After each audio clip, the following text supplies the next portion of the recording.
Al derecho sin enredos, pura verdad. Análisis directo de la ley y la actualidad. Política y leyes, Colombia de verdad.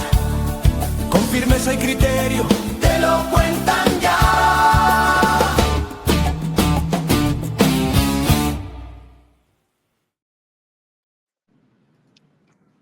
Caballeros, buenas tardes. Muy buenas tardes, Irene. Buenas tardes, Zúcar.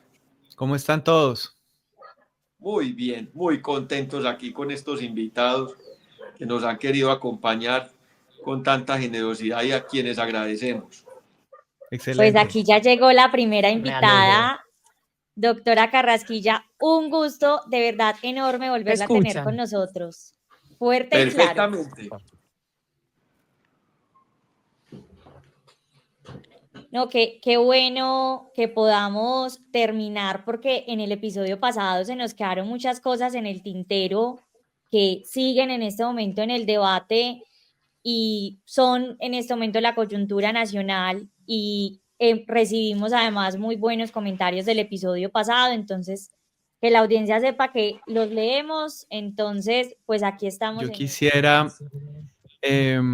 preguntarle a la doctora Carrasquilla o pedirle el favor de que con su experiencia nos ayude a desmitificar el tema de la lista OFAC, porque ha ocurrido algo muy relevante en esta semana que creo que ni siquiera nosotros los colombianos nos dimensionamos realmente el tamaño del evento a nivel no solo político, sino histórico, que significa que el señor Gustavo Petro, quien está encargado en el cargo público de la presidencia, pues haya sido sancionado o pues haya sido incluido en la lista OFAC, antes conocida como la lista Clinton. Es una lista que surge en los años 90, si no estoy mal, en el año 92, precisamente durante el apogeo del cartel de Medellín y de varios grupos narcotraficantes, aunque esta no es una lista solo de narcotraficantes, sino de varios tipos de delitos o conductas relacionadas con el lavado de activos, con la financiación del terrorismo, etc. El caso es que el señor Petro está incluido en esta lista, y pues frente a eso se han empezado a tejer mitos y narrativas, porque obviamente ante la magnitud del evento, pues las facciones políticas cercanas al señor Petro han tratado de decir que esto se trata de una persecución política, que se ha desnaturalizado la lista OFAC, que incluso hay gente que ha metido las manos al fuego por el señor Petro y dice no hay ninguna prueba ni ningún elemento que justifique que el señor Petro ahora esté en la lista OFAC. Entonces yo quisiera preguntarle pues sobre la naturaleza de esta lista, y si dentro de su experiencia usted nos puede indicar si de verdad este mecanismo de prevención del lavado de activos pues puede ser utilizado como un arma política, como algunos están sugiriendo, o si por el contrario, muy probablemente lo que está ocurriendo es que hay información que todavía es reservada, que no ha sido dada a conocer a la luz pública, pero que puede estar siendo objeto de acusaciones, de indictments en los Estados Unidos o de otro tipo de actividades administrativas o judiciales. Mejor dicho, ¿esto de verdad puede ocurrir con esta ligereza o tal vez tenemos que estar preparándonos para ver noticias mucho más impactantes de lo que ya esta puede ser? No, Andrés, realmente lo que se conoce como la lista Clinton o la lista de OFAC surge la inclusión de los nombres de las personas que, valga la redundancia, se incluyen en la lista, surgen a partir de una evaluación que se hace por un comité. No es que simplemente el presidente Donald Trump haya decidido que él quiere estar en la lista. Muy seguramente ya hay un indictment en los Estados Unidos, en el Departamento de Justicia o a través de cualquiera de los fiscales de la corte, de cualquiera de las cortes, que han podido establecer con información que ellos han recibido de los diferentes casos, que muy seguramente tiene un vínculo, bien sea con el lado con el enriquecimiento ilícito, con la financiación del terrorismo o inclusive con el mismo narcotráfico. Es que nosotros tenemos que ir más allá y recordar que él ha sido un defensor del cartel de los soles en Venezuela, que ha dicho que son unos muchachos. Totalmente, sí. Oh, Nada, creo perdón. que se cayó. Eso. Aló, Sí, ya la ¿me escuchamos, escucha? doctora. Sí, señora.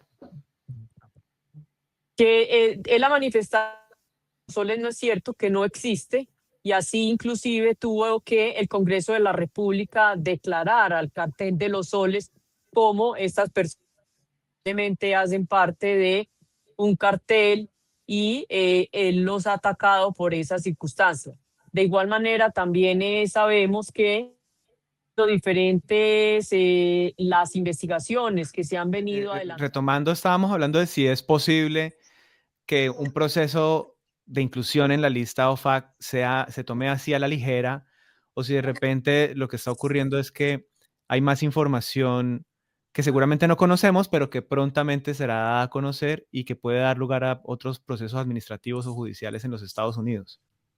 Yo considero que para haberlo incluido en la lista OFAC o en la lista Clinton, como se dice, tiene que existir previamente un indictment. No necesariamente sucede siempre la misma situación, pero en este caso yo pienso que dadas las circunstancias y tanta información que se ha recibido de posible vinculación de Gustavo Petro, de su hijo Nicolás Petro y ahora Verónica Alcocer, pues muy posiblemente pueden estar vinculados a alguna investigación que se viene adelantando en los Estados Unidos. Es que no es primera vez que se escucha que por parte de los fiscales en Estados Unidos se ha venido manejando una información proveniente a un vínculo que ellos puedan tener con alguna ilicitud.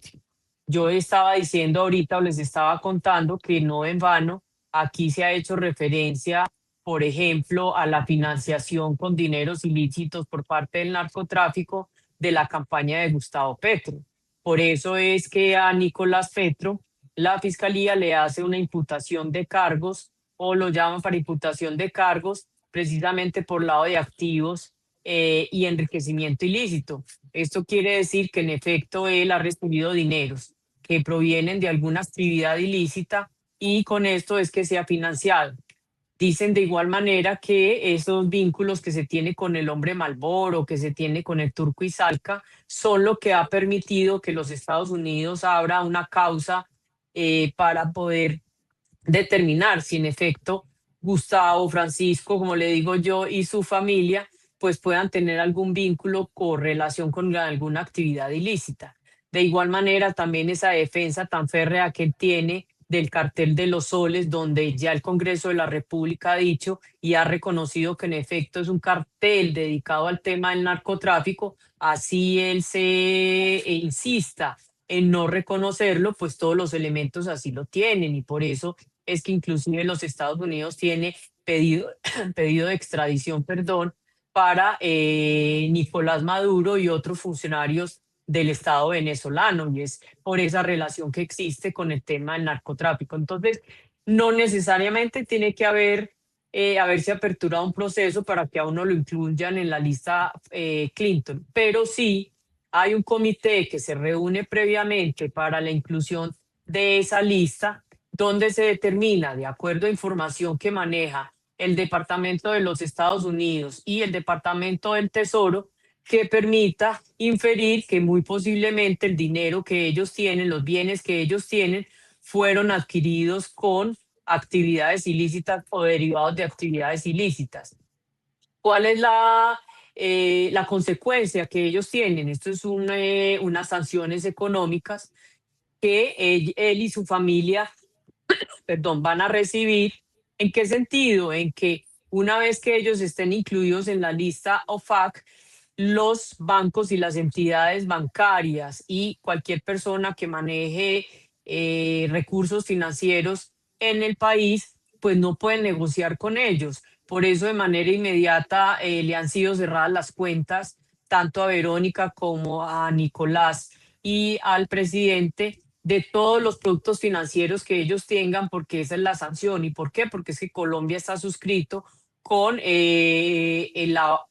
con la comunidad internacional precisamente para esos reportes de operaciones sospechosas que en Colombia se llama el ROS. Y ahí también La entró UIA, Benedetti. esa Benedetti, sí. Ahí Y es muy importante, doctora Claudia y compañeros, recordarle a la audiencia para darle un poco de contexto que esta designación de Gustavo Petro en la lista OFAC surge de la orden ejecutiva 14059 que busca como objetos a las personas envueltas en el tráfico global de drogas.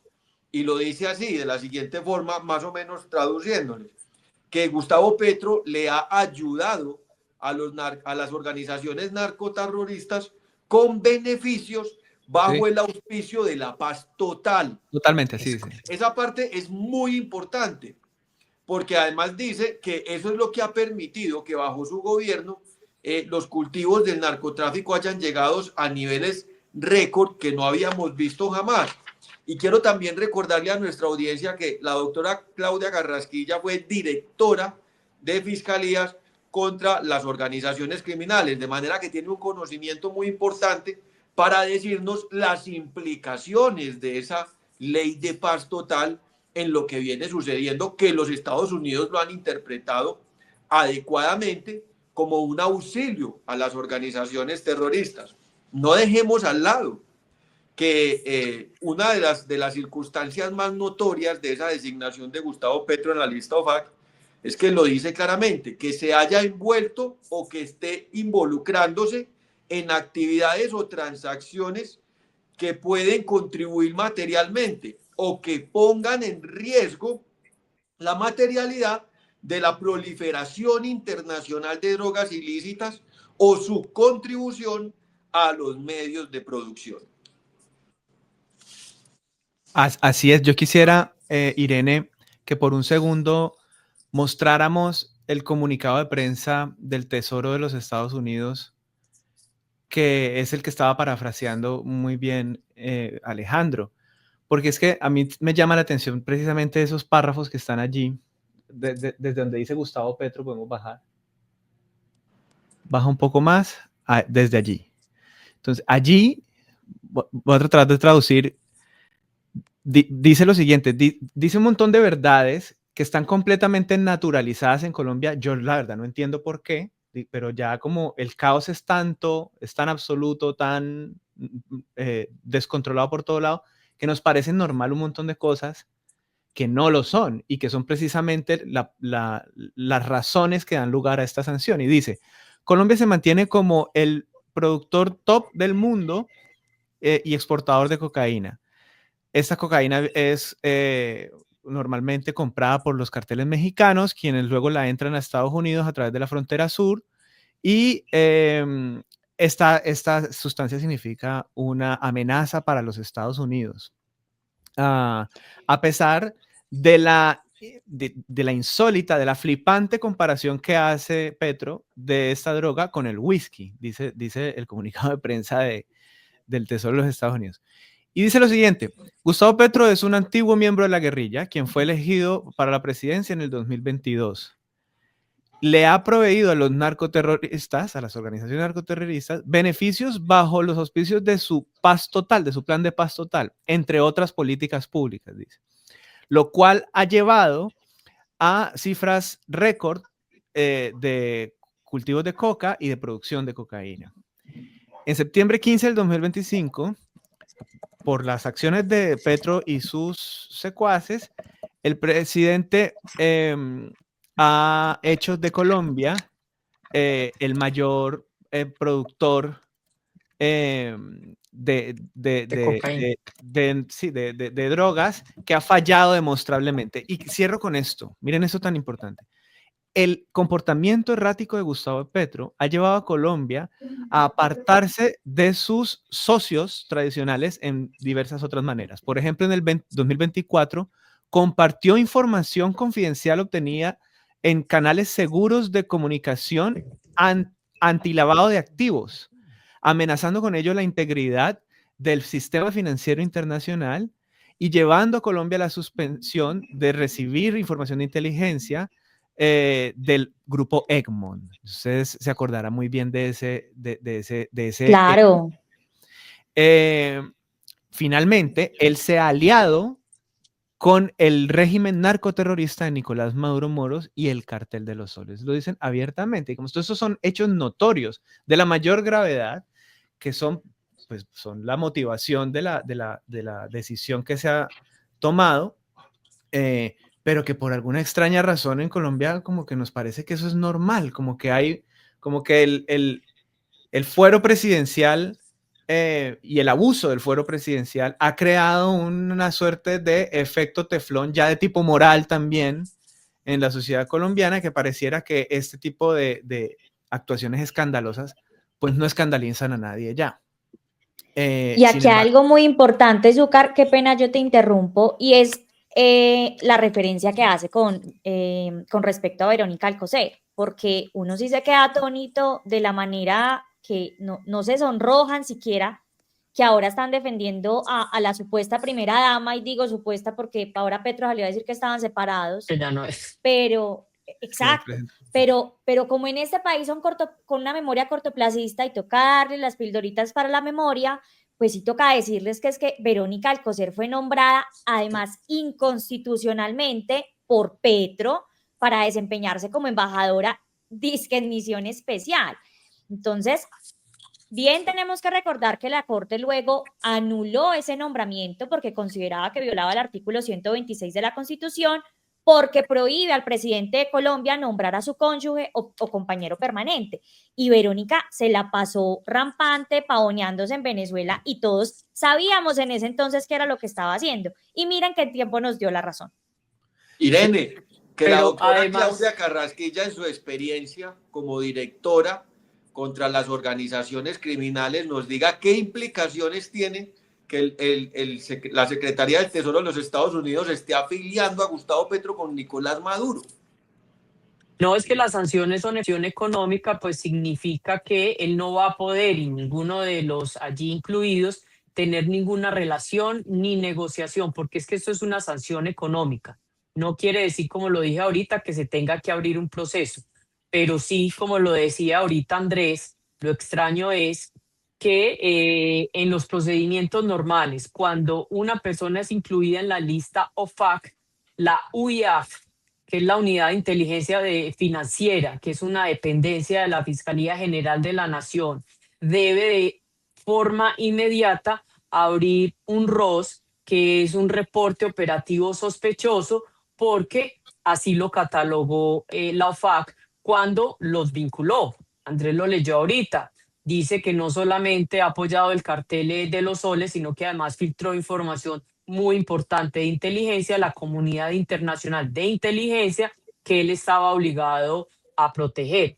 En razón de eso, inmediatamente la UIAF conoció del reporte de la OFAC, debió haber enviado un reporte a la Fiscalía General de la Nación para que allí, a través de la Dirección de Lavado de Activos o de la Unidad de Lavado de Activos, pues inicie con las respectivas investigaciones, porque muy posiblemente estamos hablando de un lavado de activos, estamos hablando de una situación económica administrativa derivada de ese informe, para que entren a ocupar los bienes que tienen en cabeza las 4 personas que están vinculadas allí con fines de comiso, para que se les aplique la extinción de dominio, porque es que si atendemos, creo que la ley 1475, la que hace referencia a la ley de extinción de dominio, en el artículo 5º y en el 7º o 6º, creo que están muy claras las causales por las cuales se puede iniciar un proceso de extinción de dominio, y entre ellos está precisamente el argumento que tiene la OFAC para haberlos incluido a ellos en la lista. Entonces ya debería estarse haciendo un reporte inicial por parte de la Policía Judicial de extinción de dominio para ubicar esos bienes y para poder iniciar con el proceso, donde finalmente la decisión debe ser la ocupación con fines de extinción de dominio de todos los bienes que tienen las 4 personas que están allí involucradas. Pero ahorita se hablaba de la ley de paz total, y es que esa ley de paz total, de la cual ellos se jactan de decir que es la panacea para lograr la paz en Colombia, es inconstitucional. La ley esa es la ley 1272, y la Corte Constitucional ha dicho que esa norma no es aplicable en Colombia, sobre todo para el tema de las negociaciones. ¿Y las negociaciones con quién? Con narcotraficantes y con miembros de crimen organizado. Ellos pueden negociar con los grupos guerrilleros como es el ELN, pero ellos no pueden negociar ni con el Clan del Golfo, que ahora lo están haciendo en Dubái, no pueden negociar con las disidencias de las FARC, porque las disidencias de las FARC no es un grupo terrorista ni es un grupo guerrillero, sino que son narcotraficantes. Entonces él no puede sentarse con ellos en la mesa a negociar, ni puede darles ningún tipo de beneficio. Por eso es que los han, en las diferentes circulares que tiene el Ministerio del Interior y que no han sido revocadas, se entienden esos grupos como GAO.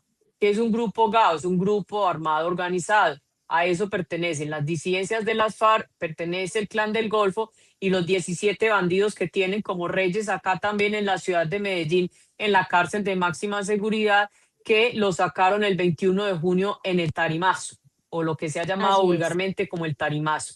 Entonces la Corte ha sido muy clara en decir que con ellos no se puede negociar, porque tendría que haber una modificación de la Corte Constitucional para que ellos puedan entrar en algún tipo de negociación. Sin embargo, él se ha hecho el de la vista ciega y el de la oreja mocha, como decimos acá en Antioquia, y se ha saltado la ley y ha querido sentarse a negociar con ellos cuando él no puede negociar, y eso es lo que ahora le están castigando. Y como ellos creen que los organismos internacionales y que Estados Unidos no lo está mirando, ahí es donde finalmente todo este tiempo se demoraron en recoger toda esa información para haberlo incluido en la lista OFAC y poder tener esas sanciones económicas como se vienen presentando a partir del día en que se publicó la lista OFAC. Y eso es lo importante que se tiene dentro de todo esto, porque es que es la primera vez en el mundo entero que a un presidente de la República se le incluye en la lista OFAC. Realmente es una vergüenza y no es una retaliación de Donald Trump, como él lo ha dicho, sino que realmente es la respuesta a una serie de actividades ilegales que el presidente, revestido de esa especie de inmunidad que él tiene por ser presidente de la República y por esa ley de paz total que crearon y que ahora también querían volverla a modificar, y por eso sale finalmente Montealegre también, entre otras cosas, pues son unas leyes que son basadas en la ilegalidad, porque finalmente quien debe de tomar las decisiones son los jueces de la República.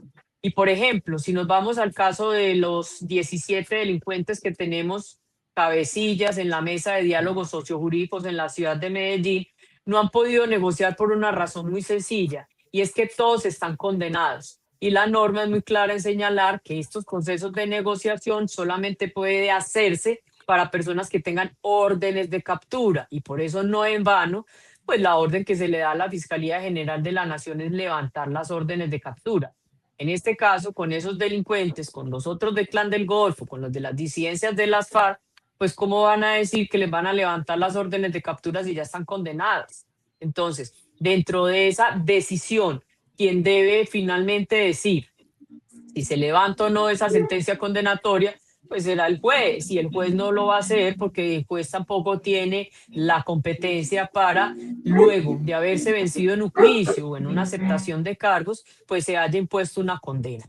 Esa es la talanquera que ellos tienen en este momento con la ley 1272, con ese prospecto o adefesio, mejor, de ley que querían presentar de forma complementaria a esa ley 1172, corrigiendo los errores que ellos se incurrieron inicialmente, porque tienen el mejor asesor del mundo, que es el doctor Montealegre. No les ha permitido a ellos poder tener una política clara de paz. Y de paz total. Y por eso es que el gobierno americano dice que lo utilizan para poderle permitir a todos estos grupos que son narcotraficantes seguir negociando con la droga, y por eso es que la sacan por los diferentes rotos que tenemos también acá en La Guajira, que Doctora la Claudia, tienen en Urabá, que la tienen permítame, en el Amazonas, y todo esto obedece precisamente a esa famosa paz total. ¿Cómo es posible que ahora la Policía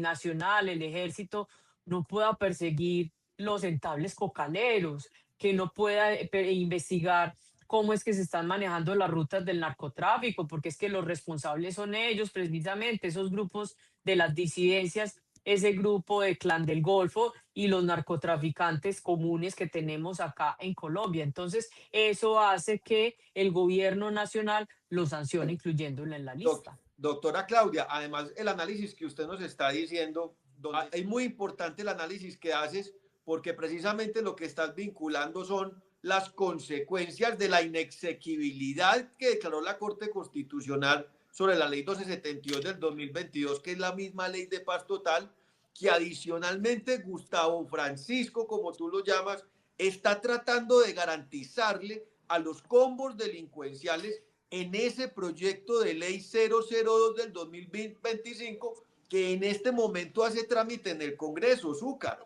Así es. Así es. Es que este es un gobierno que desde el principio ha venido con la tesis completamente absurda de que para lograr el sometimiento de las bandas criminales a la justicia hay que liberar a quienes ya están sometidos. Eso es completamente inaudito. Entonces, sí, Absurdo. efectivamente han tenido ese primer obstáculo en el que ya, por ejemplo, hay personas condenadas o que estaban, por ejemplo, en etapa de juicio, pedían levantar las órdenes de captura, pero ya era decisión del juez Zúcar, y de la digámoslo fiscalía. claramente que estamos con la doctora Carrasquilla.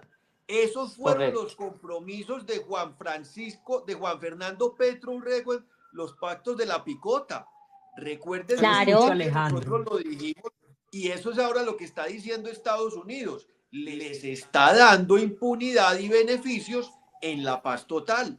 Sí, lo que nos dicen es que básicamente estas propuestas del gobierno han partido de la idea de difuminar la línea que divide los grupos armados, digamos, de origen político, con los grupos simplemente narcotraficantes, con los terroristas e incluso con la primera línea. Entonces todo se mezcla con todo.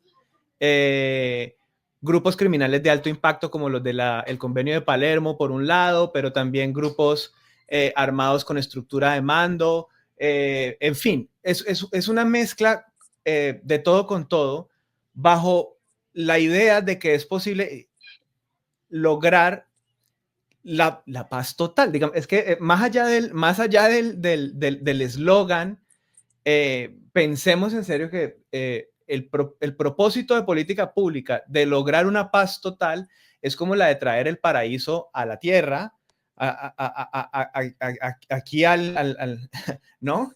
El reino celestial, traerlo aquí al planeta Tierra, y eso no va a ocurrir jamás. Y entonces, bajo esa propuesta completamente imposible de realizar, lo que termina ocurriendo es que lo que antes era justicia transicional, justicia excepcional, justicia completamente reservada para unos eventos muy especiales en la historia jurídica y política del país, ahora es la regla general. Ahora entonces la alternatividad penal es la regla total y absoluta. Y tenemos entonces artículos como el del proyecto 002, en donde, por ejemplo, además se cambian las formas de imputación, se cambia la teoría de autoría, de partícipes, de cómplice. Entonces, por ejemplo, el artículo 8 a mí me llama mucho la atención porque define quiénes son los máximos responsables de este tipo de estructuras armadas. Y entonces dicen quienes hayan creado la organización al margen de la ley, quienes hayan creado los lineamientos y políticas generales ilícitas que orientan las actuaciones, quienes hayan dado aportes centrales, y miren esto tan curioso. Dice, de quienes hayan ejercido poder y mando sobre toda la estructura, dice el artículo 8, literal D. Y entonces, ¿quién es ese personaje que tiene mando sobre toda la estructura? Pues ninguno. Pregúntenle, por ejemplo, a quién en el ELN tiene mando sobre toda la estructura, un grupo guerrillero tan federado como es el ELN, que supuestamente tiene un comando central y un resto de federaciones de las que nadie brinda ningún tipo de responsabilidad sobre el mando y control. Pero te voy a Entonces, apuntar. lo que vemos es que no hay, se van diluyendo, se van creando nuevas categorías jurídicas en lo penal, completamente excepcionales, para al final diluir la responsabilidad de todas estas personas bajo unas figuras de autoridad verdaderamente extrañísimas. Yo quisiera señalar un punto más para dar el ejemplo de cómo se está diluyendo dice, por ejemplo, el artículo 7, priorización, literal A, dice, las investigaciones e imputaciones se harán a las organizaciones determinando el rol y naturaleza del aporte de sus integrantes y el hecho total y al fortalecimiento de la estructura. Y dice además el literal B que los hechos individuales deben investigarse en relación con el hecho total. Es decir, ya no tenemos, por ejemplo, máximos responsables como autores por estar en un aparato organizado de poder con la teoría de autoridad inmediata, ¿cierto? En donde quienes tuvieran esa figura fungible, es decir, que se puede reemplazar, estos operarios de rangos medios y bajos que se pueden reemplazar dentro de la estructura criminal, pues no nos vamos a fijar mucho en ellos, sino en los máximos responsables. Esta forma de imputación que tiene bastantes fundamentos teóricos y ya toda una tradición en nuestro sistema penal e incluso en los alternativos penales, pues está siendo completamente modificada por una nueva modalidad de responsabilidad penal diluida, bastante descafeinada, en la que ya no vamos a ver cuál es la responsabilidad de esa persona que estaba en los más altos mandos de la estructura criminal, sino que vamos a ver qué tanto ella aportó en ese contexto y en ese hecho total, con lo que al final lo que vamos a tener es una dilución de responsabilidad, porque es que precisamente la división del trabajo criminal se hace, entre otras, pues para diluir la responsabilidad. Eso se llama impunidad. Total, impunidad total. Pero yo les voy a decir cuál es la razón.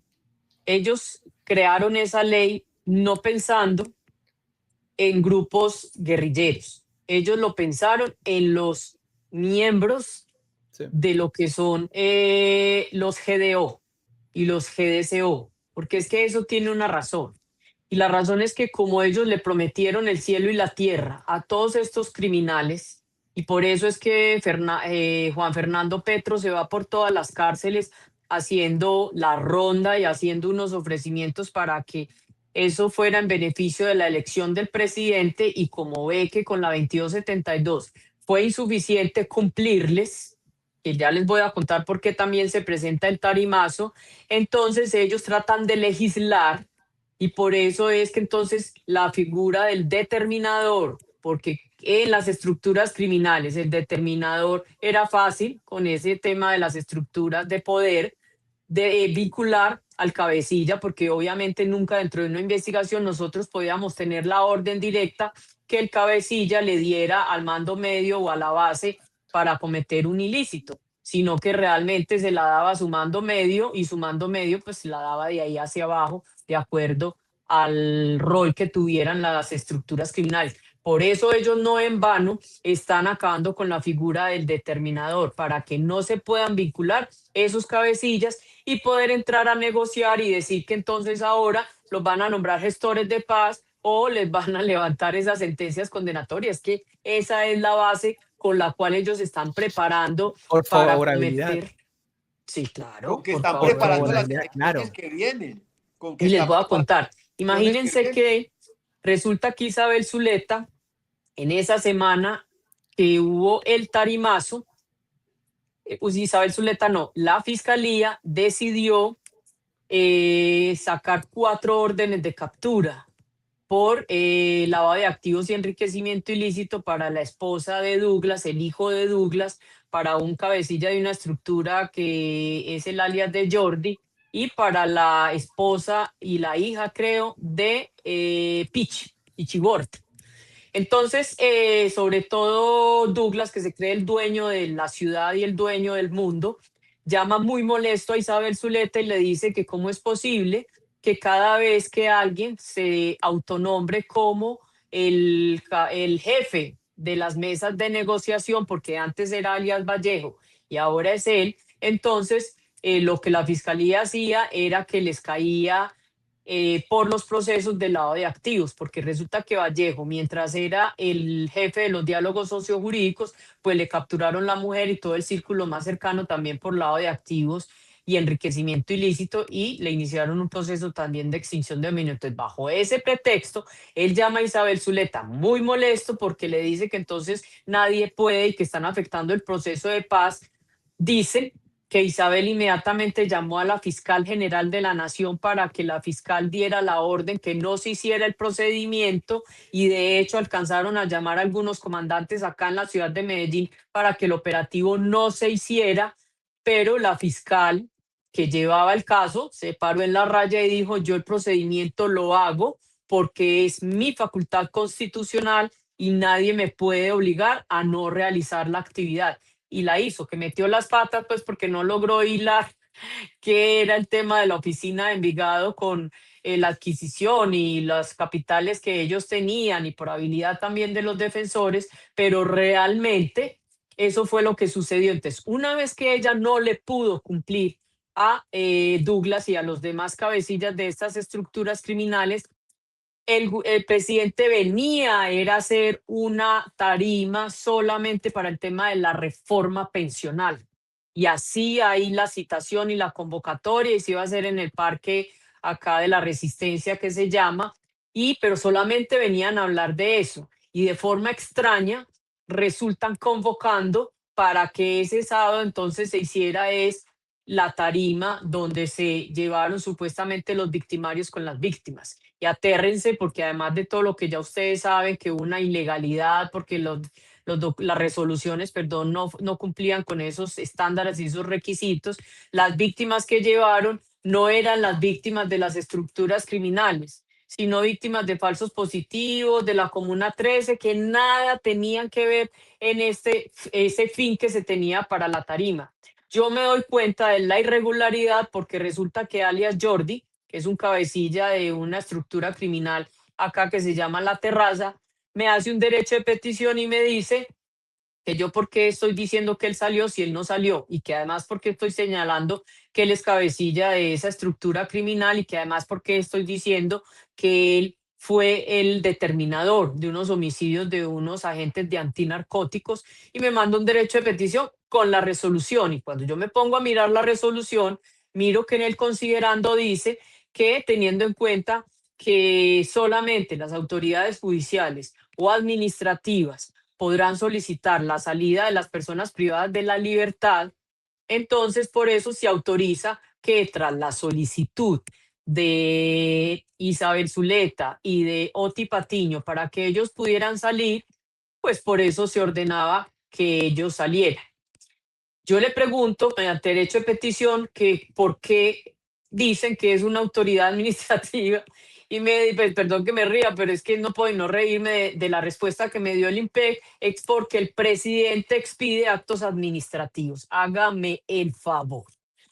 Y fuera de eso, entonces ya yo, del análisis que hago, de igual manera logro determinar que el oficio no tenía fecha de elaboración ni fecha de recibo en el IMPEC, sino que, contrario a ello, hay un correo electrónico en el que dice que recibió un oficio sin fecha, en el cual se solicita a fulanos, sutanos y peranos, a las personas pues que finalmente fueron unas que allí salieron, y eso nos obliga a nosotros a presentar las respectivas denuncias tanto a Isabel Zuleta como al presidente Gustavo Petro, porque las irregularidades eran muy grandes. Y ellos, por tratar de corregir esos errores que cometieron, pues expiden otra resolución donde ya incluyen a las dos personas que entre ellos me puso el derecho de petición, y vuelven y cometen el mismo error porque dicen que de correo recibido un día después, pero la resolución tiene un día antes, sea que tiene el don de la adivinación, pues expiden la resolución. Entonces realmente ellos cometieron unos errores muy graves allí. Y todo eso era para proteger a Isabel Zuleta porque estaba quedando mal ante Douglas y ante los demás cabecillas de esas estructuras criminales. Y por eso es que cometieron esa serie de errores, porque sobre la marcha, con el afán de poder proteger a Isabel Zuleta, por eso cometen esos errores de fundamentación en las resoluciones. Y qué importante que tocas ese tema de Isabel Zuleta, doctora Claudia. Yo le preguntamos y le explicamos que el motivo de la presencia de Pedro Felipe es hablar del tema electoral y cómo los combos quieren contribuir a través de Isabel Cristina Zuleta, que estaba en esa figura, en la resolución nombrada por Gustavo Petro para hablar con los combos, ¿cierto? Porque lo que se quería era favor, o sea, lo que quiere Gustavo Petro, garantizarse con estas leyes de paz total. Para garantizar con las leyes de paz total. Es precisamente para que esos combos le ayuden en la elección. Sí. Y lo que nosotros hemos visto son los papeles como el de Isabel Cristina Zuleta, que ha jugado un papel, además nombrada por presidencia por resolución, para que interceda con esos combos. Y lo que nosotros vimos precisamente ahora, y por eso invitamos a Pedro Felipe, que habíamos hecho un análisis prospectivo sobre lo precisamente hay una coordinación desde el gobierno, mediante resolución y todo, nombrando a Cristina Zuleta para coordinar con estos combos y lograr de esa manera un favorecimiento también electoral entre alternatividad penal, elecciones, etcétera. Con lo cual vemos entonces que esa motivación, además de la lista OFAC, pues es más que evidente, ¿no? Es decir, no hay lugar a duda que desde los más altos cargos de la rama ejecutiva se está imbricando y se está haciendo del Estado un aparato de favores hacia la criminalidad a cambio de favores electorales. Entonces, con eso, doctora, quisiéramos darle paso al doctor Pedro Felipe para que nos cuente precisamente sobre estos aspectos de carácter electoral y cómo se va tejiendo esta relación entre favores de tipo penal, favorecimientos en lo jurídico, vis a vis favorecimientos en lo electoral. Doctor Pedro Felipe, un gusto siempre. Andrés Felipe, ¿cómo está? Doctora Claudia, un gusto conocerla. Aunque la sigo. Felipe, muchas gracias. La sigo, ahí veo que cuando sale, hola, Daniel Quintero, y le sale en el escritorio, le estamos haciendo el seguimiento, lo tenemos ya casi para la cárcel. Así es. Sí, he visto los videos que saca, mejor dicho, la sigo y veo los videos cada vez que saca uno. Muchas gracias, doctor Felipe. No, es que de verdad que lo que pasó en la ciudad de Medellín con Daniel Quintero es indescriptible. Él, le puedo decir que se robó, porque no hay otra manera de decirlo, aproximadamente 2 billones de pesos de los recursos que tenía el municipio a través de las diferentes contrataciones, que ya lleva 51 personas imputadas. Quiere decir que todas las secretarías y subsecretarías y los entes descentralizados tenían un fin común, y que era hurtarse el dinero de nosotros en la ciudad de Medellín. Entonces, por eso yo todos los días hablo de él, y todos los días hay un avance para que finalmente, el primero, no se atreva a ser precandidato a la presidencia, y segundo, que la gente no se atreva a votar por él. Casi el presupuesto de un año, ¿no? En esa época. ¿Cómo le parece? Sí. Es que no por nada dejó la ciudad acabada. Felipe, lo escuchamos. No, yo no soy penalista, imagínese que le negaron la inscripción. Yo soy abogado administrativista con una experiencia de 27, 28 años en electoral. Tuve la fortuna de que mi papá era fundador de la sección quinta del Consejo de Estado. Cuando se retira él, yo estoy terminando carrera, engancho con él. Y de ahí en adelante he estado litigando en electoral, y he tenido, digamos, la fortuna de haber podido estar por el Consejo Nacional Electoral, pero sigo litigando en asuntos electorales. Yo tuve la demanda del logo de Centro Democrático, tuve la defensa de Marta Lucía, cuando en el Partido Conservador le están saboteando la candidatura, reglamentación del Consejo Nacional Electoral y bueno, y demandas electorales. Y ahora estoy con la demanda de los progresistas. Esa ya está radicada en representación de Paloma. Esa ya está rodando. Entonces, pues, la afectación el tema que me plantean de visitas a las cárceles, aunque no tiene relación con el certamen electoral en cuanto a que la razón de ser, piensa uno, es para que tengan incidencia en el electorado, ¿no? Pero si me lo preguntan a mí, ¿cómo puedo yo viciar un certamen electoral? Con ello, pues tendría que entrar a establecer quiénes fueron los electores y de alguna manera por quién votaron, porque irregularidades pueden haber en las elecciones. Pero cuando yo no sé por quién votan, no tengo certeza porque el secreto del voto me lo garantiza los cubículos y yo no tengo certeza por quién votan, pues lo máximo que podría llegar a la conclusión es que facilitaron unos dineros para comprar electores. Pero Felipe, seamos muy claros. Gustavo Es que, Petro, doctor Felipe, imagínese que para las votaciones que hubo el domingo anterior con el tema de la consulta interpartidista, me cuentan varios delegados de la personería que en los puestos de votación, además de estar completamente solos, quienes iban a votar eran adultos mayores con el famoso pastelito. Es decir, con esa guía que le entregan a uno para que sepa por quién votar. ¿Qué quiere decir de eso? ¿Qué quiere decir eso? Que realmente hay una estructura que viene induciendo el voto en esos adultos mayores. Ellos me cuentan que casi no se veían jóvenes, que la mayoría eran adultos mayores. Entonces, quiere decir que lo que vienen haciendo es instrumentalizando a los mayores de edad y no a los pelados, porque los muchachos quizás ya no les creen, sino que lo están haciendo a los adultos mayores. Pero, por ejemplo, el fenómeno de Medellín, ¿qué es lo que pasa? Que yo le estoy haciendo seguimiento.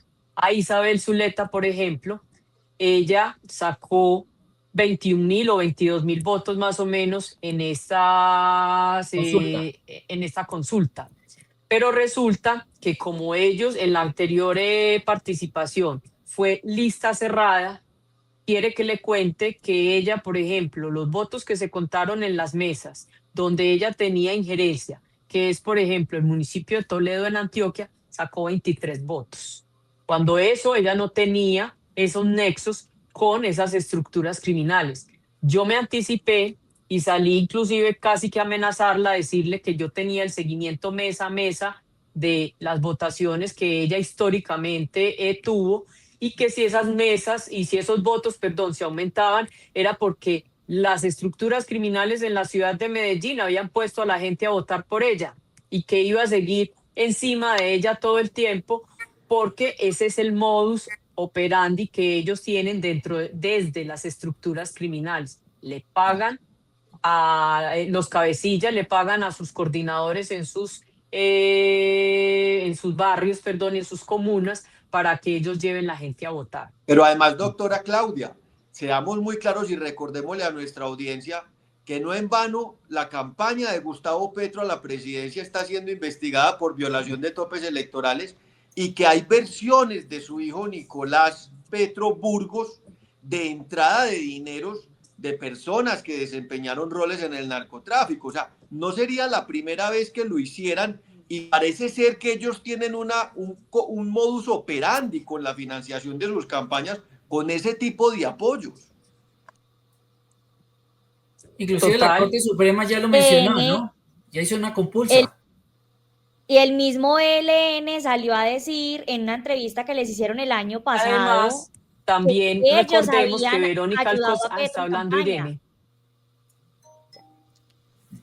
Claro, estaba diciendo Irene, doctora Claudia, que recordemos el evento en el cual el mismo ELN salió a reconocer ese apoyo a Gustavo Petro. Yo recuerdo muy bien que fue en un momento donde la mesa tuvo una crisis y que ellos estaban diciendo que ellos lo habían apoyado y que lo apoyarían nuevamente. todos lo están diciendo, y es que inclusive recordemos que Verónica Alcocer, sin ser primera dama, porque ya él lo dijo que hace años estaban separados, ¿qué estaba haciendo en la cárcel de La Picota con escoltas y con todos, haciendo una verificación social de qué? Y ella no es gestora porque ella no es primera dama, ella no tiene ninguna actividad relacionada con los proyectos sociales, si eso era lo que supuestamente estaba haciendo, sino que como ya Juan Fernando no puede entrar a las cárceles porque ya todos sabemos que él hizo ese lobby inicialmente, entonces la mandó a ella. Entonces realmente si hay participación de las estructuras criminales y de los cabecillas del crimen organizado y que están privados de la libertad por otros delitos, como los de rebelión, perdón, que sí están incidiendo en la votación y van a incidir en la votación para el 2026. Y si hay razón, doctora Claudia, para incluir a Verónica Alcocer dentro de la designación de la OFAC. Claro, claro.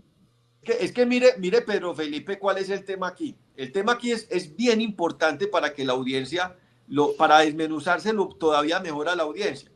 Le habían dicho a las personas en Colombia que no, que la designación de Gustavo Petro en la lista OFAC era una retaliación de Donald Trump porque Gustavo Petro estaba a favor del pueblo de Gaza, en sus palabras.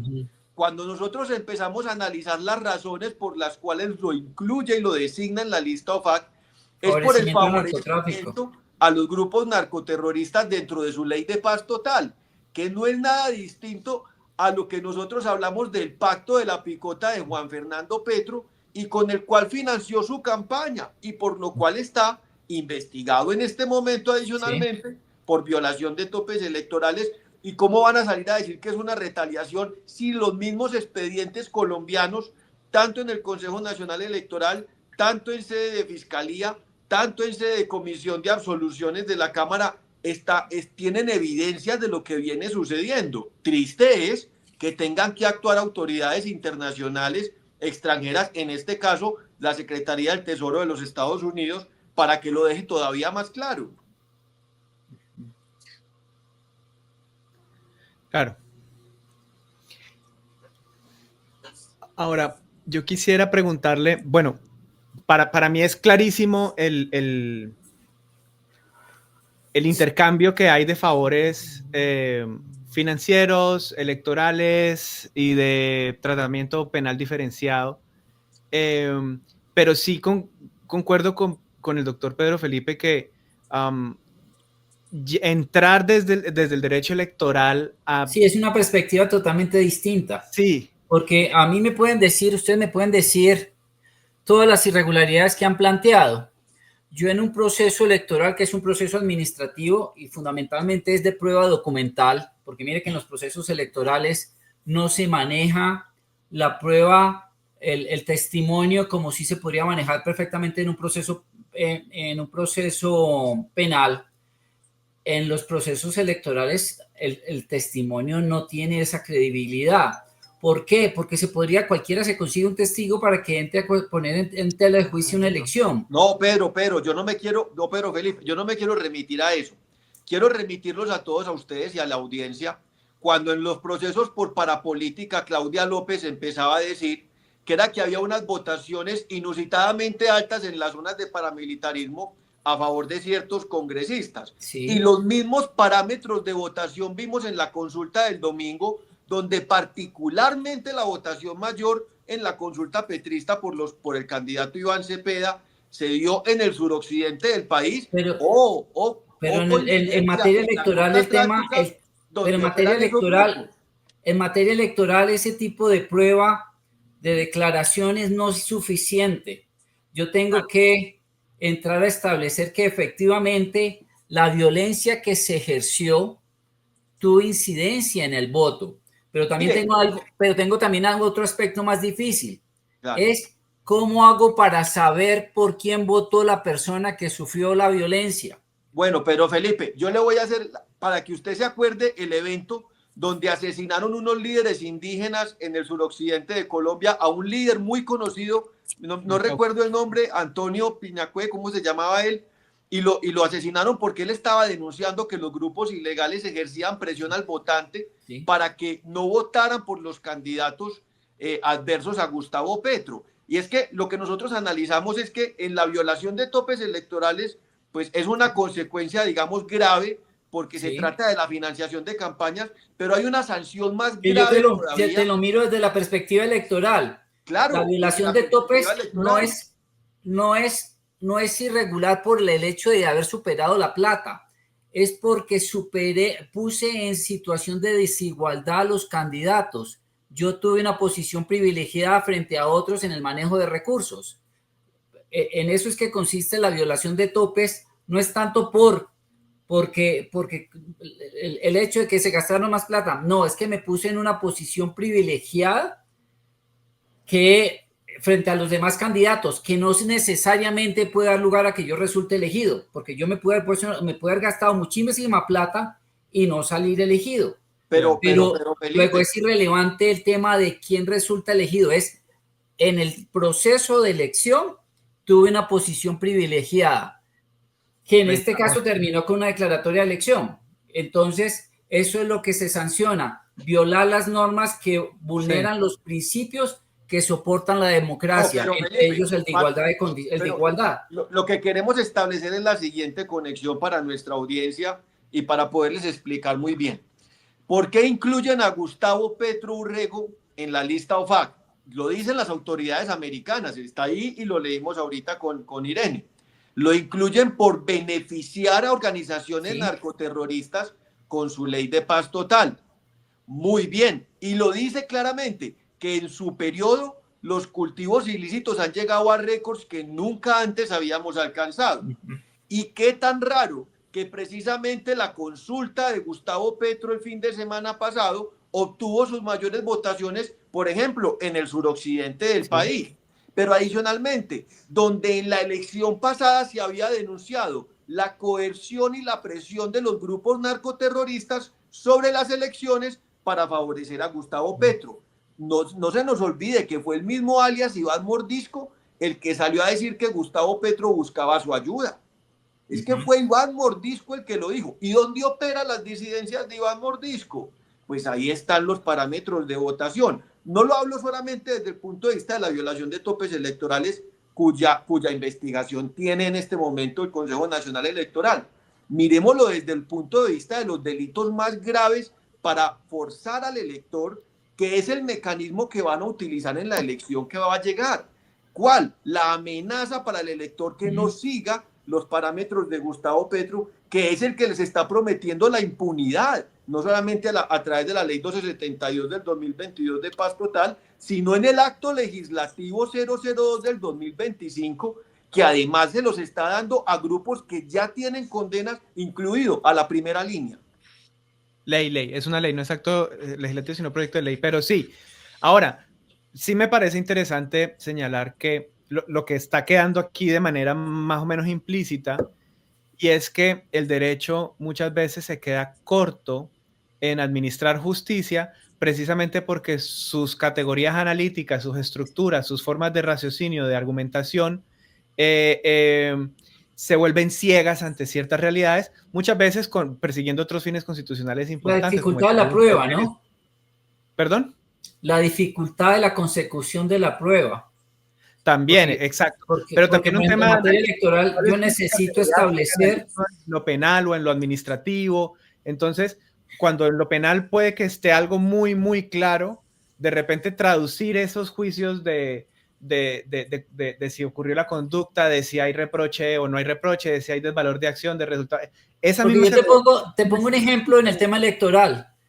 Yo puedo sufrir violencia, me amenacen por salir a votar por alguien y al momento de votar voto por el que me da la gana. ¿El voto es irregular? No, pero ¿cómo hago para establecer que no es irregular? Si acojo la tesis de que hay violencia, la violencia no necesariamente implica que el voto sea irregular, salvo que yo pueda establecer que estaban ejerciendo violencia a favor de alguien y que ese voto fue por alguien. Mire toda la dificultad que tengo para probar, para que una elección Felipe, se pueda caer. Seamos muy claros, y la doctora Claudia Carrasquilla, como directora de Fiscalías contra las Organizaciones Criminales, si hay algo claro es la coacción de esos grupos sobre los menores en la parte de reclutamiento, de la violencia, de las extorsiones, que es básicamente lo que estaba viviendo Medellín. Lo que necesitamos es proyectar esa situación sobre el electorado, que es lo que está buscando Gustavo Petro con esas amnistías. Porque seamos claros, eso no es gratis. Ese proyecto de ley 002 del 2025 gratis no viene. Pues es que miren, yo creo que aquí lo más importante es hacerle un llamado a la gente a que no trague entero y a que de verdad miren las cosas más con pinzas. Porque es que por un lado estamos viendo el constreñimiento por parte de grupos armados, pero yo no sé si ustedes vieron ayer, antier, perdón, de parte, y yo sí lo voy a decir fuerte y claro y sin titubeos, la campaña que estaba haciendo Mauricio Cárdenas. Entonces, de la manera más irregular, pero además populismo feo y barato, viene a lanzar una campaña que va a entregar 400,000 casas en el momento que sea presidente de la República y que los primeros 400,000 inscritos van a ser los beneficiados. Clic aquí y den sus datos. Y se va uno a mirar la política de tratamiento de datos y cómo es que una persona que estuvo tantos años viviendo del Estado no tiene ni siquiera con qué pagarse un asesor jurídico para la campaña. La política de tratamiento de datos al final decía: esto no sustituye un documento legal, por favor revisarlo con un abogado. Una cosa todas luces hechas con ChatGPT o cualquier inteligencia artificial. Y todo el mundo le cayó encima. Y algo que se discutía desde lo jurídico era, pues, no alcanzó a cruzar la delgada línea, pues porque como además es incierto si el tipo va a ser o no va a ser presidente, pero fue absolutamente vergonzoso. Sí, entonces son esas delgadas líneas que yo creo que el llamado debe ser a que nosotros, digamos, nosotros como sector, con algunos intereses democráticos, republicanos y de defensa del Estado Social de Derecho tenemos para contribuir más a estas categorías analíticas del derecho electoral, del penal, que vemos que se quedan ciecas, porque por ejemplo, nosotros vemos que aquí la izquierda está sin ningún temor, está proponiendo cambiar toda la teoría de autoría, de determinadores, toda la dogmática penal la cambian en un proyecto de ley que ni siquiera modifica, digamos, de frente el Código Penal, sino tangencialmente, pero por ahí derecho quieren cambiar toda la dogmática penal de Occidente. Y nosotros, en cambio, sentimos que el derecho nos ata y no vemos que también hay posibilidad de proponer nuevas dogmáticas, nuevas formas de entender, no sé, el derecho administrativo, el derecho electoral, para que sea eficaz, para que cuando vemos que en el área penal o disciplinaria se presentan este tipo de anomalías, pues la ciudadanía tenga respuestas eficaces y oportunas por parte de la jurisdicción de lo electoral. No sé qué comentario les merezca eso, porque creo que sí vale la pena pensarse esas nuevas dogmáticas. Pues en materia electoral el tema es muy riguroso en la prueba. Sí. Por eso yo te digo, yo puedo, además que tengo que analizar otro aspecto. Yo puedo demostrar que 10 personas fueron sujetas de violencia. Las amenazaron. Sí. Pero si el señor ganó por 100 votos, de acuerdo, pues la irregularidad es inocua frente a la elección. Porque pero tengo 90... planteemos, Pedro Felipe, este escenario. Gustavo Petro, hay evidencia suficiente de manera que el Departamento del Tesoro de los Estados Unidos designó a Gustavo Petro en la lista OFAC por su favorecimiento a grupos narcoterroristas, y nosotros en Colombia tenemos evidencia de que Gustavo Petro está proponiendo proyectos de ley firmados por Monte Alegre entonces y por Armando Benedetti en el Congreso para favorecer esos mismos grupos en contra de la ley y de la misma jurisprudencia de la Corte Constitucional, que ya ha declarado inexequibilidades tanto en la ley de paz total como en los acuerdos de Juan Manuel Santos con La Habana. Entonces, fíjense ustedes el hilo conductor. Lo que están tejiendo ellos son las elecciones que vienen para tener el apoyo de los grupos narcoterroristas. Y el único que lo está mostrando es la Secretaría del Tesoro de los Estados Unidos. Eso no es ninguna retaliación. Es lo que está sucediendo en Colombia, de suma gravedad. Y que estamos viendo patrones ya claramente, como se demostró con la consulta de Petro este fin de semana, donde quedó Iván Cepeda, seguramente el heredero que les va a beneficiar a esos grupos con esas mismas prerrogativas e impunidades que está buscando este gobierno. Y eso es lo que le tenemos Alejo, que decir a nuestra audiencia. y ahí hay que hacer un asterisco bien importante. Y es que si algo pudimos ver de esta consulta del domingo, es que en las ciudades capitales no hubo mayor representatividad. Pero si uno se va a ver a los municipios y sobre todo a las zonas que en este momento, aunque pues es difícil porque más del 80% del territorio nacional está en manos de los bandidos, pero allá es donde ganaron y se impusieron. Entonces sí, por un lado, y es importante darle claridad a la gente porque, miren, uno es abogado y los abogados, la gente no entiende que nosotros somos como los médicos, que todos tenemos especialidades distinticas y eso es un submundo. Y la gente en la calle siente impotencia y siente rabia, que cómo es posible que con tantas pruebas a nosotros nos toque aguantarnos a Petro hasta el 7 de agosto y que cómo es posible que no se haya sacado y una cantidad de cosas. Pues a la gente desde ya hay que decirle, gracias a lo que nos está explicando Pedro Felipe, es que muy seguramente todas estas cosas también van a seguir ahí como flotando en un lodazal porque como ya les explicamos, va a ser una cosa muy berraca de probar pues que todo esto está pasando, lo que no significa que no esté pasando. Entonces aquí sí tenemos que hacer un llamado y un ojo crítico a esas zonas del país donde aparentemente el Estado no está haciendo una presencia o tiene una ausencia de manera deliberada para que estos grupos sigan ejerciendo control y poder sobre esta ciudadanía y pues entonces estos bellacos vuelvan y se impongan, porque es que esa es la traducción de lo que está pasando. Entonces, cuando la gente le estén ofreciendo tamales, arroz con pollo o le estén ofreciendo sostenerle el puesto de trabajo a la hija, al sobrino que le dieron en la alcaldía del municipio, pues que sepan de dónde está viniendo todo esto. Porque es que aquí la responsabilidad la tenemos que compartir todos.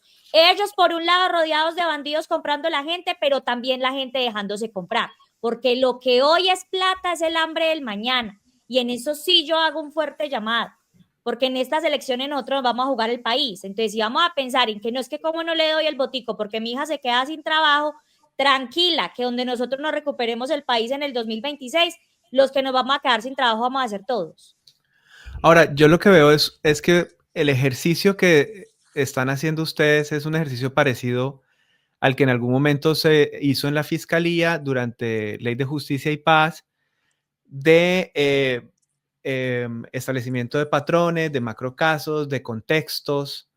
Yo le pregunto a nuestros dos invitados, a la doctora Carrasquilla y al doctor Pedro Felipe, ¿ustedes creen que es posible crear, adaptar estas metodologías que alguna vez se han utilizado en lo penal, de ver macrocasos, patrones, contextos, etcétera, adaptarlo a otro juego del lenguaje del derecho, a otro escenario del derecho, que es el electoral o incluso el administrativo o el disciplinario, etcétera? ¿Cómo lo ve usted, doctora Carrasquilla? ¿Cree que es posible? Yo pienso que sí es posible porque No la de escuchamos. todas maneras... Eso sí. ¿Ya me escuchan? Te escuchamos, sí. Señora, sí, señora. Yo pienso que sí es posible por lo siguiente.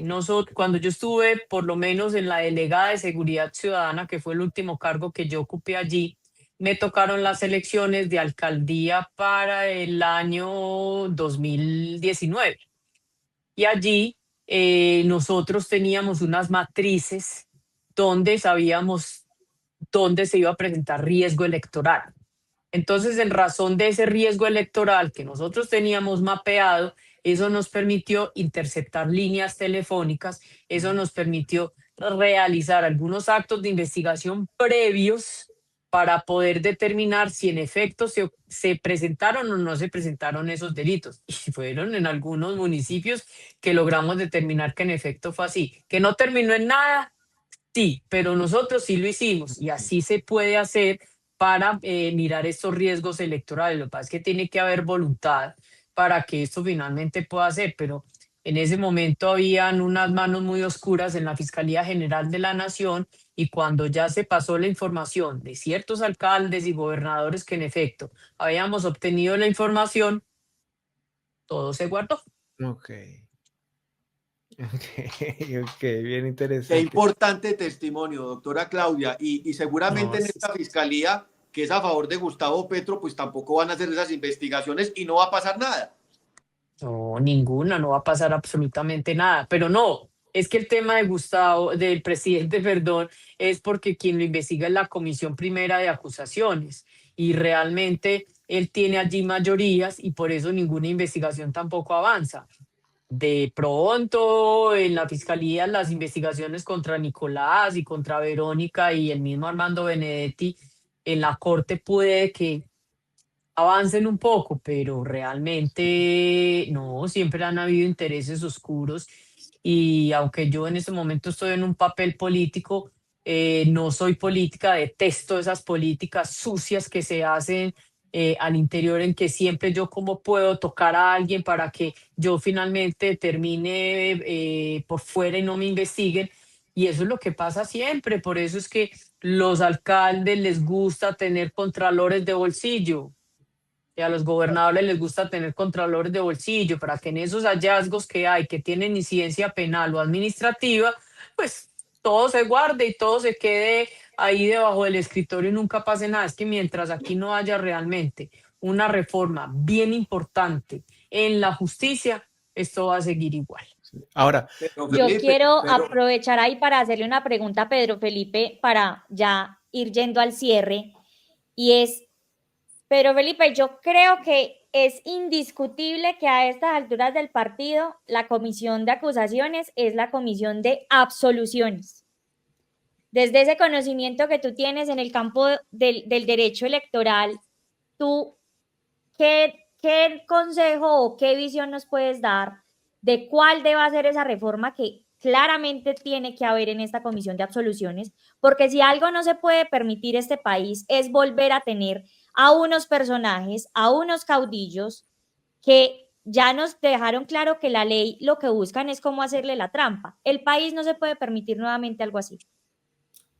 Pues eso hay que mirarlo tanto de ida como de venida, ¿no? Porque también parte del hecho es que el gobernante, sin entrar a fijarnos a quién tenemos hoy, si nos gusta o no nos gusta, también pueda tener cierto grado de estabilidad frente al manejo, porque puede haber un buen gobernante que también se preste y resulte metido en un proceso ante la comisión de acusaciones sencillamente para sacarlo.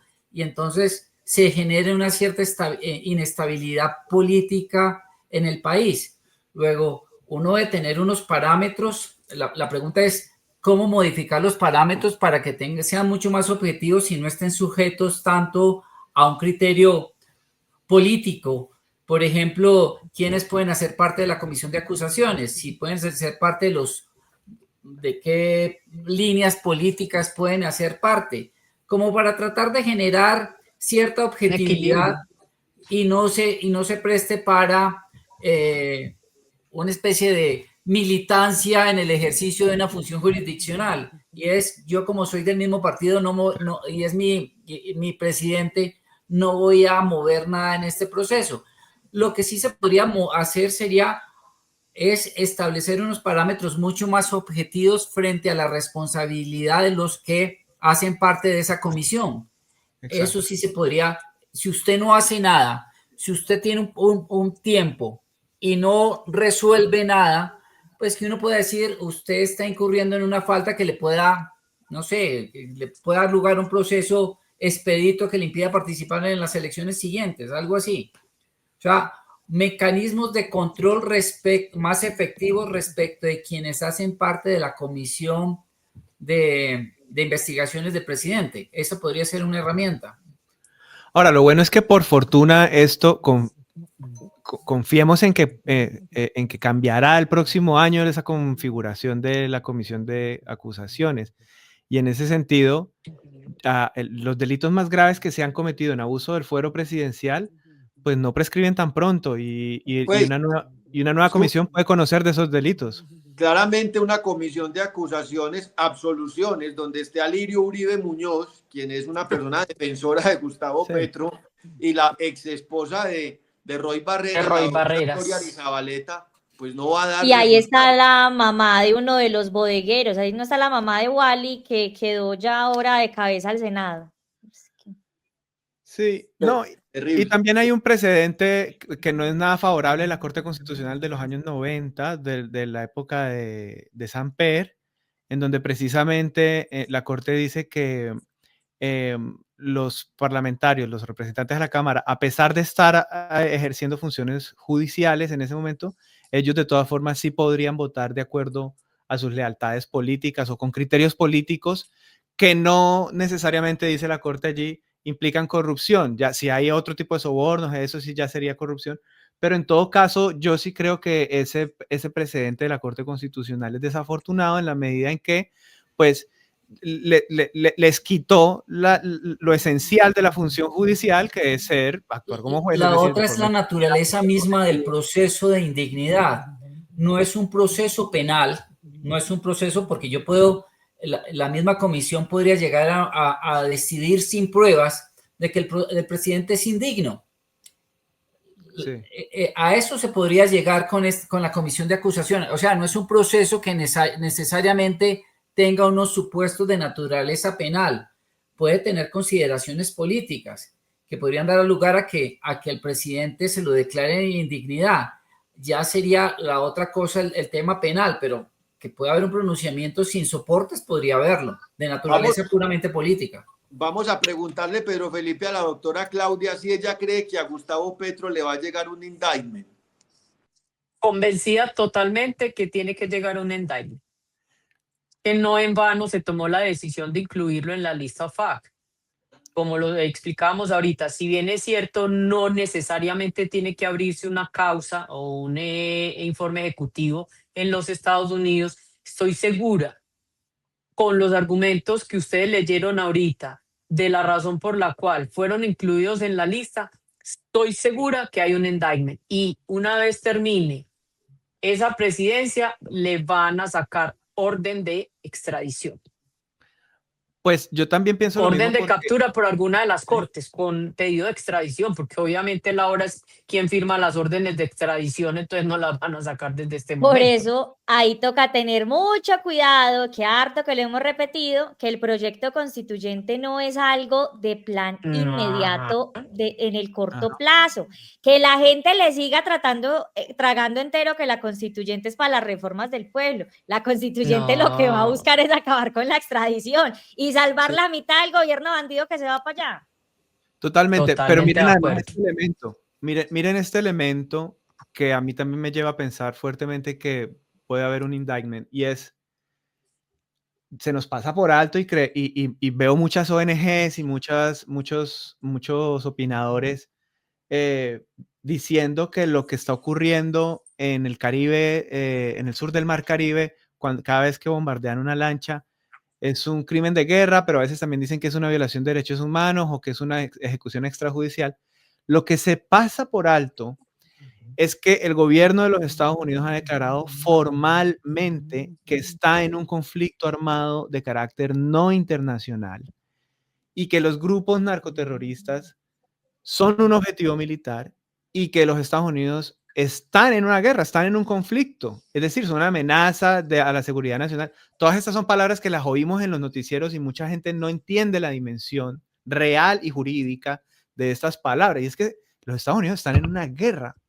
Y estando los Estados Unidos en una guerra, pues resulta que el señor Gustavo Francisco ha decidido ponerse del lado opuesto al de los Estados Unidos e insiste en compartirles información de inteligencia, en decirles que, siendo además Colombia socio global OTAN, siendo Colombia receptora de información de inteligencia de los Estados Unidos, él insiste en entregar la información de inteligencia a un enemigo declarado de los Estados Unidos, reconocido por los Estados Unidos como enemigo, reconocido por los Estados Unidos como objetivo militar, y los bombardeos a las lanchas no son el final de esta operación. Si se están bombardeando lanchas, es para mandar un mensaje mucho más claro y muy fuerte a No, los no, verdaderos objetivos estratégicos, que son no, Maduro y Cabello, etcétera. no en vano, Pero, el senador Graham de los Estados Unidos dijo claramente que se podía atacar, que se estaban estudiando atacar no solamente en Venezuela, sino en Colombia. Yo me imagino que hacía referencia precisamente a eso.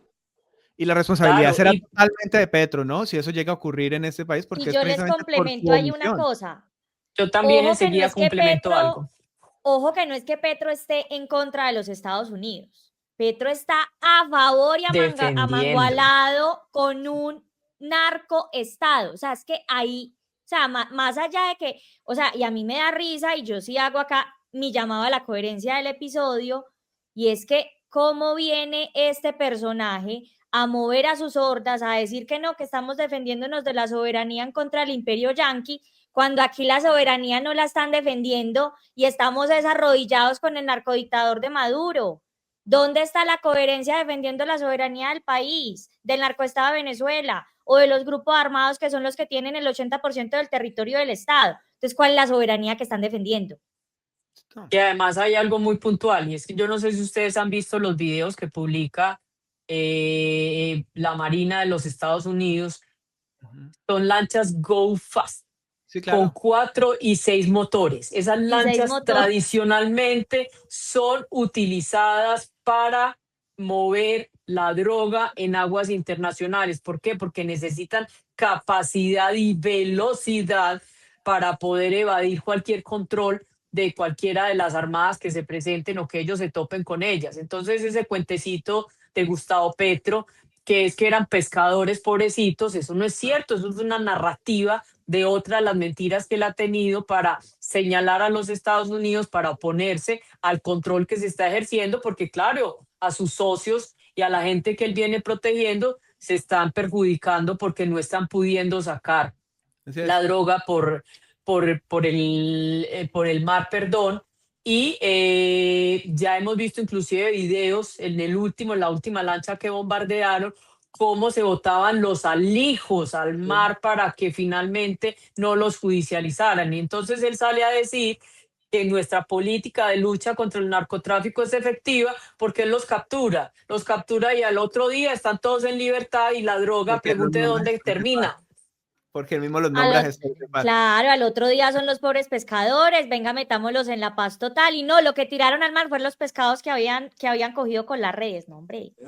No, muy importante este análisis, doctora Claudia y doctor Pedro Felipe, agradeciéndoles que nos hayan acompañado para contarle esto a la audiencia y hagan la conexión de lo que realmente está pasando y desmitifiquemos esto de que la designación de Gustavo Petro y su inclusión en la lista OFAC es una retaliación de los Estados Unidos. De ninguna manera. Ellos tienen toda la información. Y el hecho de que Sergio Fajardo haya salido a decir que él duda de que Gustavo Petro sea narcotraficante, pues seguramente no tiene la información que maneja la DEA, el Departamento del Tesoro de los Estados Unidos y el Departamento de Estado de los Estados Unidos, que sí sabe cuál es el propósito de Gustavo Petro.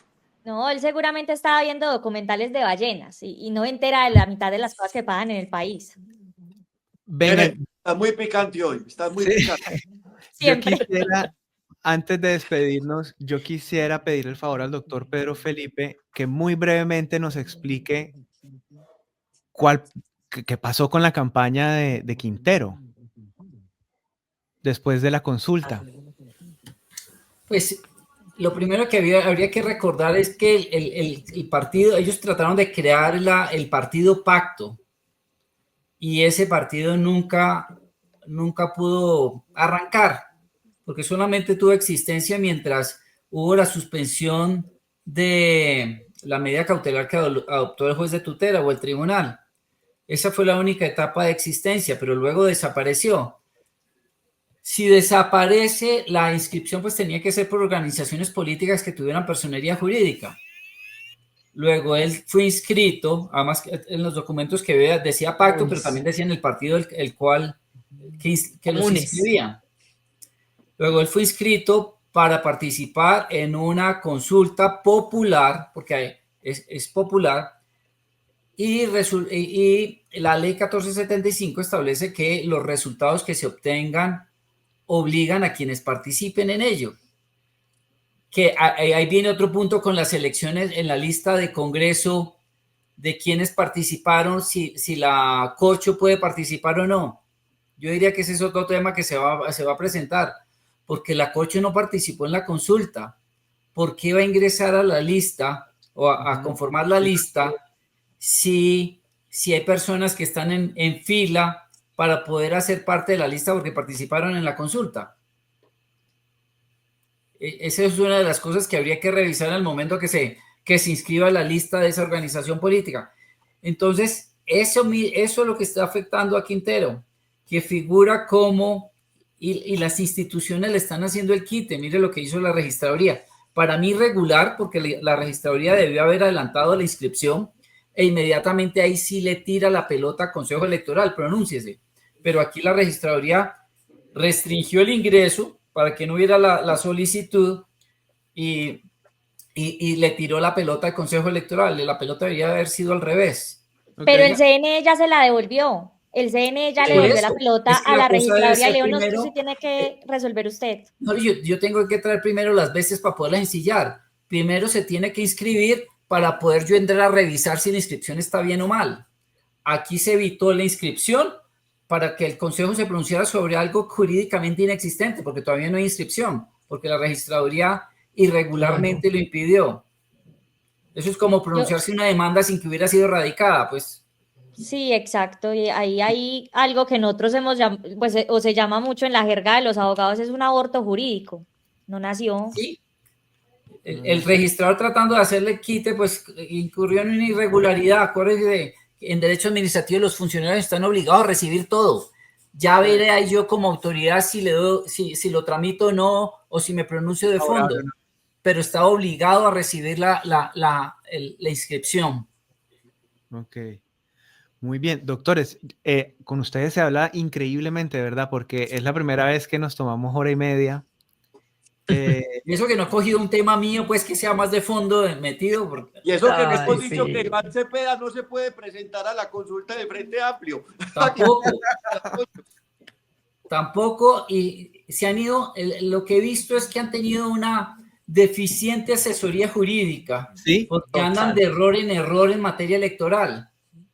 Pero yo no creo que sea una deficiente, yo creo que ellos adrede buscan es más bien quién le sigue las jugarretas. Por algo Montetriste ha sido un alfil ahí, que de pronto le salió mal la jugada con Benedetti, pero guarden estas palabras que Montetriste no va a quedar por ahí sin nada.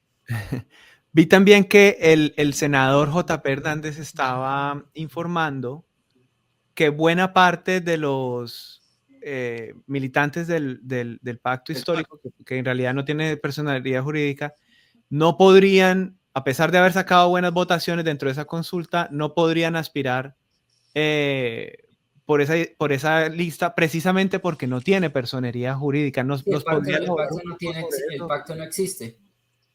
Claro, entonces se presentaron a una consulta para determinar el orden de las listas a Congreso, pero esa consulta es de un partido político hipotético, eventual, que no ha llegado a configurarse en lo jurídico. No existe. Que no tiene personalidad. Entonces, las listas debieron haber sido inscritas por los tres partidos y debe haber un acuerdo de coalición que lo soporte.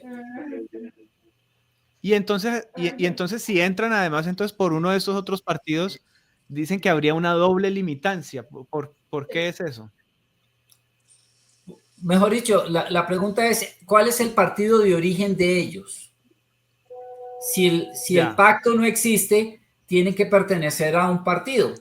Y lo que está planteando, lo que yo alcancé a oír algo de JP hoy, es que hay congresistas que fueron elegidos por la Colombia Humana, inscritos, porque cuando se inscribe un candidato en una coalición, de todas formas te colocan a un ladito a qué partido perteneces. Porque el acuerdo de coalición es decir, la inscripción te determina a qué partido perteneces para entrar a establecer luego, más adelante, el tema de la reposición de votos, si eventualmente dicen, pues de acuerdo a cómo presentemos, porque todos los partidos tienen que presentar con sus candidatos los informes de ingresos y gastos de campaña.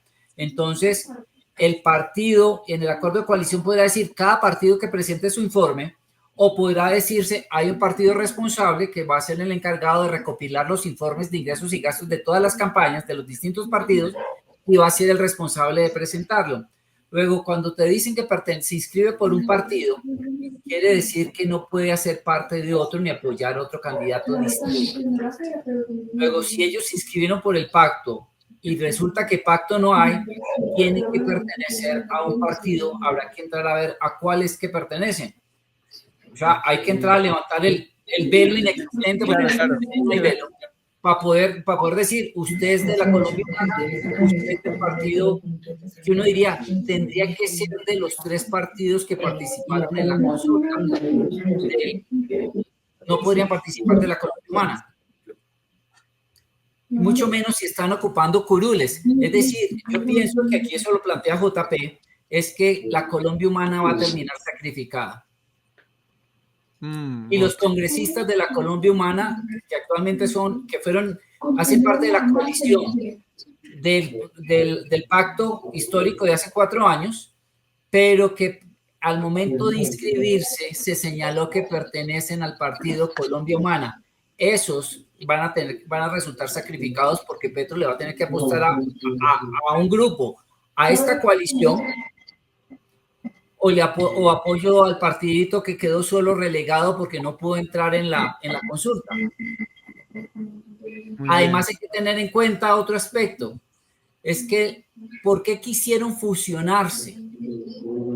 Es porque no podían hacer coaliciones, porque es un partido que superó el umbral del 3%, sí. El 15% en la votación. Entonces se le asignó a la Colombia Humana la mayoría del porcentaje. Entonces no puede hacer coalición, le toca irse solo. La pregunta es si Petro le va a apostar a la Colombia Humana o le va a apostar al partido que tiene candidato presidencial, a la coalición. Y salió hoy a decir que si el Consejo de Estado, que admitió la demanda contra el pacto, prospera porque no quieren permitir a la democracia. No, y va a entrar otra demanda, en ese aspecto va a entrar otra, va a entrar la que complementa la de los progresistas. Esa la tengo yo, la estoy terminando. Ese está, o sea, que va, la deficiencia que yo vi en la demanda que se presentó es que no va con solicitud de suspensión provisional. O sea que ahí sí tendríamos que esperar 1 año, y la jugada que tendría que hacer, por lo menos para generar el riesgo, sería plantear una solicitud de suspensión provisional por desconocer la norma que dice que no puede haber fusiones si hay procesos sancionatorios en trámite. Esa es la que va a modular el Consejo Electoral para decir sí, pero no. Sí doy la personería, pero no la puede ejercer hasta que no desaparezcan los sancionatorios. Que ese es el planteamiento de fondo que se le hace al Consejo Nacional Electoral. Más claro no podía haber quedado establecido, Pedro Felipe y Zúcar. Yo les voy a agradecer mucho a la doctora Claudia Carrasquilla. Muchas gracias a ustedes. De lo electoral, Muchas gracias. lo que ha venido sucediendo ha sido muy bueno para nuestra audiencia. Sí. Les agradecemos profundamente que nos hayan acompañado el día de hoy y bueno, muchísimas gracias por escucharlo. Yo creo que aquí la conclusión es: todos los caminos conducen a Roy, entonces nada de lo que está pasando aquí es un error o es de manera aleatoria o coincidencias. Muchísimas gracias. Doctores, por favor, que sea por favor, acéptenos una invitación para una próxima ocasión, que la podremos estar conmigo pueden contar. determinando más adelante. Muchas gracias, porque de verdad que muy interesante, se disfruta mucho conversar con ustedes, hasta el punto que nos extendimos algo más allá de lo que teníamos planeado, pero muy agradecido con ustedes, muy contento. Así que sí, gracias. Muchas gracias, feliz noche para todos. Feliz noche. Descansen. Adiós.